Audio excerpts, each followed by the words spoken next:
orang yang punya uangnya banyak, punya hartanya banyak itu, ya, saya sudah jelaskan waktu lalu, belum tentu dia bahagia, belum tentu ada damai sejahtera, dan juga dia mati pun nggak dibawa. Jadi itu menyenangkan dia pada saat dia masa hidup di dunia, tapi setelah dia meninggal, kemana dia? Yesus pernah katakan betapa sulitnya orang kaya masuk kerajaan surga. Dan ini merupakan satu warning, ya. Mengapa Yesus katakan seperti itu?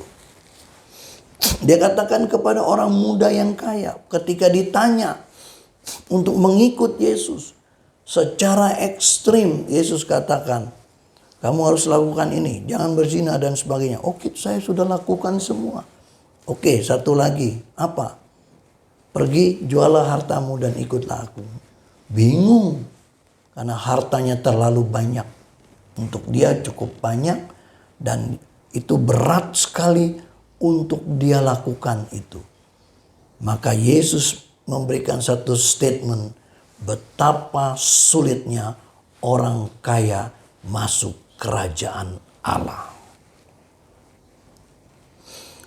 Saya merenung-renung, pertanyaan saya, apakah boleh orang kaya masuk surga? Apakah orang kaya bisa masuk surga? Saya pikir pandangan Yesus bukan kepada pribadi-pribadi saja, bukan kepada status saja, tetapi pandangan Yesus untuk menunjukkan memang betapa sulitnya orang memahami kerajaan Allah. Kadang-kadang kerajaan Allah diukur dengan kekayaan harta manusia, harta dunia. Bapak, Ibu, saudara-saudara yang kekasih, Yesus datang ke dalam dunia untuk menyelamatkan semua manusia. Dia mau selamatkan. Tetapi dia juga memberikan hak, kebebasan. Free will. Kebebasan berkehendak. Nah, kalau kita membahas ini cukup panjang. Cukup panjang. Di satu sisi kita tahu keselamatan adalah anugerah Tuhan. Kita dipilih sebelum dunia dijadikan, kata Paulus. Kita diselamatkan Tuhan. Di sisi lain lagi Tuhan menyuruh kita untuk memberitakan keselamatan kepada orang lain. Kalau memang seperti itu, untuk apa ya kita beritakan Injil, beritakan keselamatan, kalau memang pemilihan itu hanya pada Tuhan. Itu bukan hak kita menilai. Keselamatan dari Tuhan Yesus itu sebelum dunia dijadikan, sebelum kita diciptakan, keselamatan sudah diberikan pada kita. Dan ini sulit kita pahami. Tapi itu nyata, jelas. Tapi kenapa harus kita beritakan?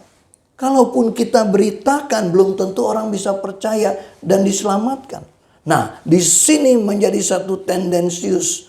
Ini menjadi satu pertimbangan-pertimbangan banyak orang. Sehingga diputuskan atau beberapa orang menyatakan bahwa gak perlulah kita beritakan Injil lagi. Gak perlu beritakan keselamatan lagi. Toh kita sudah selamat, dan keselamatan adalah hak prerogatif Tuhan yang memberikan kepada manusia. Dan bukan ada andil kita sama sekali. Jadi gak perlu. Nah, hal seperti ini yang menjadi pemikiran bahwa saya berpikir untuk keselamatan orang bukan hak saya. Tetapi ketaatan yang harus dilaksanakan itulah yang harus ditaati. Jadi masalah keselamatan itu adalah Tuhan Allah kita yang menentukan. Tetapi menyangkut pemberitaan nama Yesus, itulah tugas tanggung jawab manusia.